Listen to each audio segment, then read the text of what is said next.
নমস্কার। আজকে আমরা মকর রাশির বিষয় নিয়ে কথা বলবো। মকর রাশির জন্য অত্যন্ত একটি ভালো সময় কিন্তু এসে গেল এবং এই সময়টাকে নোট করতেই হবে মকর রাশির মানুষদেরকে।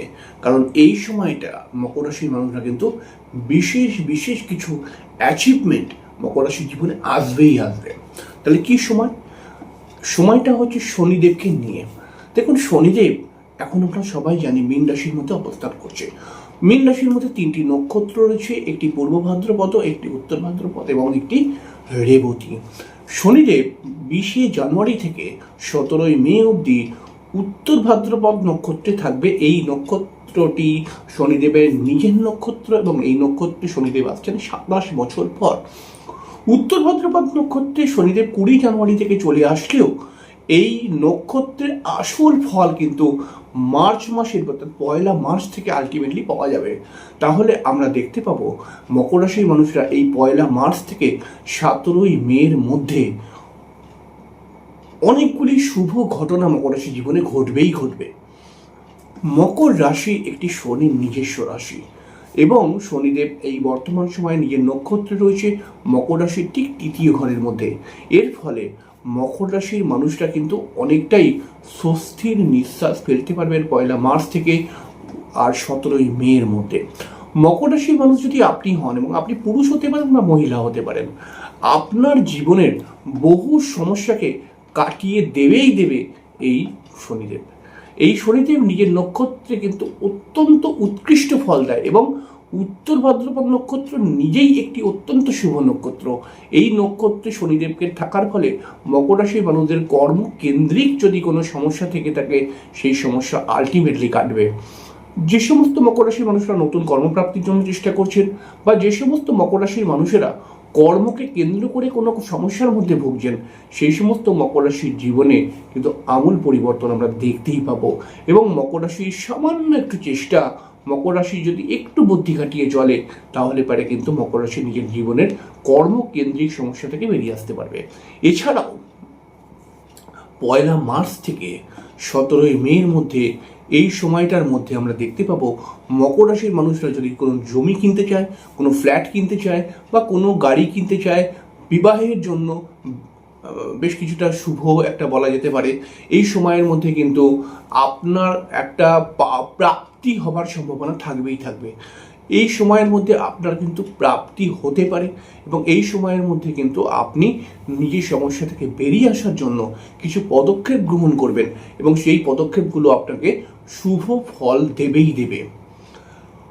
মকর রাশির মানুষ আপনি পিছনের কয়েকটি মাসকে যদি আমরা দেখি, শনিদেব যখন পূর্ব ভাদ্রপদ নক্ষত্রের মধ্যে ছিলেন তখন কিন্তু মকর রাশির মানুষরা কর্মকেন্দ্রিক সমস্যার মধ্যে ভুগেছে, বিবাহিত জীবনের সমস্যার মধ্যে ভুগেছে এবং আগের কয়েকটি মাসকে যদি আমরা ভালো করে তাকাই তাহলে পারে কিন্তু আপনারা বেশ কিছুটা পারিবারিক সমস্যার মধ্যেও কিন্তু পড়ে গেছিলেন। তবে সেখান থেকে আপনারা আস্তে আস্তে আস্তে আস্তে করে বেরিয়ে আসতে পারবেন। 1 মার্চ থেকে অত্যন্ত ভালো একটি সময় শুরু হচ্ছে এবং এই সময়টাকে কাজে যদি আপনারা লাগাতে পারেন, এই সময়টা কাজে লাগাতে গেলে কি করতে হবে? এই সময়ের মধ্যে শুধু একটু চেষ্টা, একটু প্ল্যানিং, অর্থাৎ আমি কোন কাজটা করব, কিভাবে করব, কোন সমস্যাটা আমার জীবনে রয়েছে এবং সেটাকে রিকভার করার জন্য সামান্য একটু চেষ্টা, সেটা করলে পারেই কিন্তু আপনি আমার সমস্যা থেকে বেরিয়ে আসতে পারবেন। মকর রাশির শুধু এইটুখানি নয়, যেহেতু মকর রাশির তৃতীয় স্থানের মধ্যে শনিদেব রয়েছেন এবং মকর রাশির পঞ্চম ঘরকে যেহেতু শনিদেব দৃষ্টি দিচ্ছেন, তাই আপনি কিন্তু অবশ্যই আপনার যদি কোনো সন্তান থাকে তার উন্নতির জন্য অত্যন্ত ভালো সময়। এছাড়াও আপনার নিজের এডুকেশন বা আপনার প্রতিভা, যদি আপনি ধরুন কোনো প্রতিভার সঙ্গে যুক্ত রয়েছেন, সেই সমস্ত লাইনকে কেন্দ্র করে আপনি ডেফিনেটলি ভালো ফল পেতে চলেছেন। এই সময়ের মধ্যে আমরা দেখতে পাবো আপনি কিন্তু হঠাৎ কোনো অর্থপ্রাপ্তি, শেয়ার বা লটারি থেকে হঠাৎ কোনো প্রাপ্তি, এটাও কিন্তু করে ফেলতে পারেন। এই সময়ের মধ্যে আপনার কোনো তীর্থ ভ্রমণ হওয়ার সম্ভাবনা রয়েছে, অর্থাৎ মার্চ মাস থেকে মে মাসের মধ্যে আপনার কিন্তু কোনো তীর্থ ভ্রমণ হওয়ার সম্ভাবনা রয়েছে বা ভ্রমণ হওয়ার একটা সম্ভাবনা তো রয়েছে। এছাড়াও আপনার পারিবারিক অশান্তি বা আপনার বিবাহিত জীবন নিয়ে যে সমস্যাগুলো চলছিল সেগুলো দেখবেন আস্তে আস্তে আস্তে আস্তে করে রিকভার হবেই হবে। এছাড়াও মকর রাশির যেহেতু সপ্তম, অষ্টম, নবম ঘরের মধ্যে, নবম ঘরের মধ্যে, তো মকর রাশির নবম স্থানের মধ্যে শনিদেবের দৃষ্টি থাকার ফলে আপনার পিতার সঙ্গে কিছু বন্ডিং প্রবলেম হতে পারে, কিন্তু পিতার সঙ্গে ভাব ভালোবাসা বাড়বে এবং তার সঙ্গে সঙ্গে নিজের ভাগ্যের উন্নতির জন্য আপনি কিন্তু বিশেষ কিছু পদক্ষেপ গ্রহণ করবেনই করবেন। এবং যারা আউট অফ স্টেট বা আউট অফ কান্ট্রিতে কাজ করছে তাদের জন্য কিন্তু অত্যন্ত ভালো সময় 1 মার্চ থেকে 27 মের মধ্যে। এই সময়টার মধ্যে আপনার আউট অফ স্টেট বা আউট অফ কান্ট্রিতে যদি আপনি কাজকর্ম করে থাকেন বা কাজকর্ম করছেন, তাহলে সেক্ষেত্রে আপনার উন্নতি এবং আপনার প্রমোশন এবং আপনি নতুন নতুন সুযোগ সুবিধা কিন্তু এই সময়ের মধ্যে পাবেন। এরপরেও আমরা যদি দেখছি মকর রাশির যেহেতু দ্বাদশ ঘরের মধ্যে শনিদেবের দৃষ্টি রয়েছে, এর ফলে কিন্তু আপনার খরচ যেটা হয়ে যাচ্ছিল, প্রচণ্ড খরচ হয়ে যাচ্ছিল, কিন্তু সেভাবে ইনকাম হচ্ছিল না কয়েক মাস আগে অবধিও, এমনকি জানুয়ারি মাসেও তো আমরা দেখেছি যে মকর রাশির প্রচণ্ড খরচ হয়ে যাচ্ছিল কিন্তু ইনকাম হচ্ছে না সেভাবে। সেই প্রবলেমগুলো কিন্তু আলটিমেটলি সলভ হবে। এবং আপনি যদি মকর রাশির মানুষ হয়ে থাকেন এবং আপনার জীবনে যদি কোনো আইনি সমস্যা থেকে থাকে, সেই সমস্যা থেকেও আপনি কিন্তু এই সময়ের মধ্যে বেরিয়ে আসতে পারবেন। বিশেষ করে যারা রাজনীতি করছে, সেই রাজনীতির ক্ষেত্রে কিন্তু ভালো একটি ফল প্রাপ্তি করা যাবে।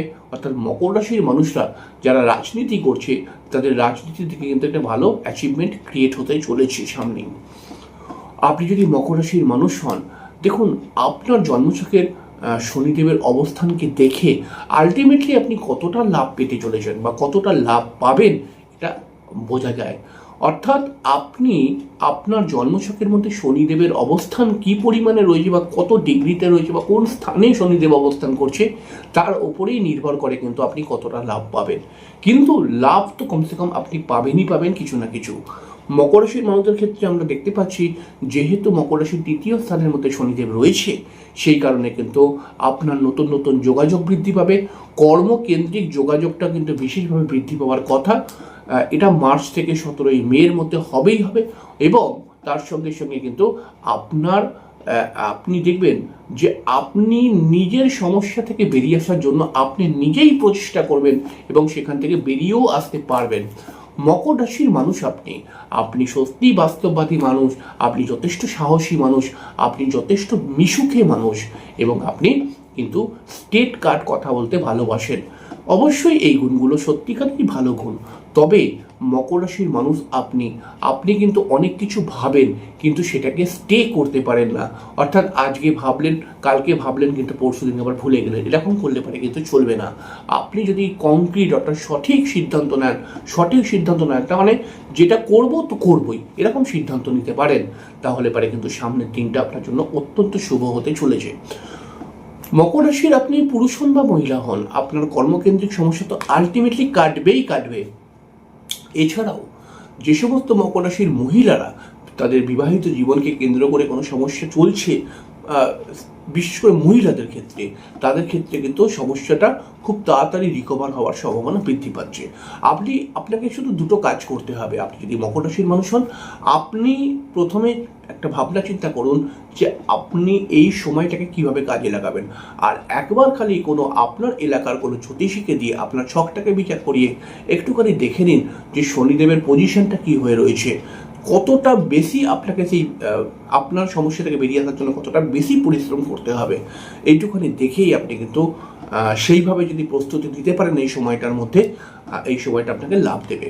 আর আপনি যদি মকর রাশির মানুষ হন, আমি তো বললাম যে নতুন জমি কেনা, নতুন বাড়ি কেনা বা নতুন স্থায়ীভাবে কিছু যদি করতে চান, এই শনিদেব যেহেতু উত্তর ভাদ্রপদ নক্ষত্রে আছে এবং এই সময়টাকে যদি আপনি কাজে লাগাতে চান, আপনি স্থায়ীভাবে যদি কিছু করতে চান, সেটা আপনাকে গুড রেজাল্ট অর্থাৎ ভালো ফলাফল সেখানে কিন্তু পাবেন।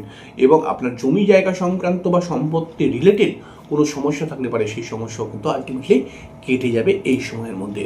তাই আপনি অবশ্যই এই সময়টাকে কাজে লাগান, এই সময়টার গুরুত্বকে বোঝার চেষ্টা করুন এবং আপনি অবশ্যই একটু বুদ্ধি খাটিয়ে চলুন, তাহলে দেখবেন এই 1 মার্চ থেকে 17 মে এই সময়টা আপনাকে বেশ কিছুটা এগিয়ে নিয়ে যাবে।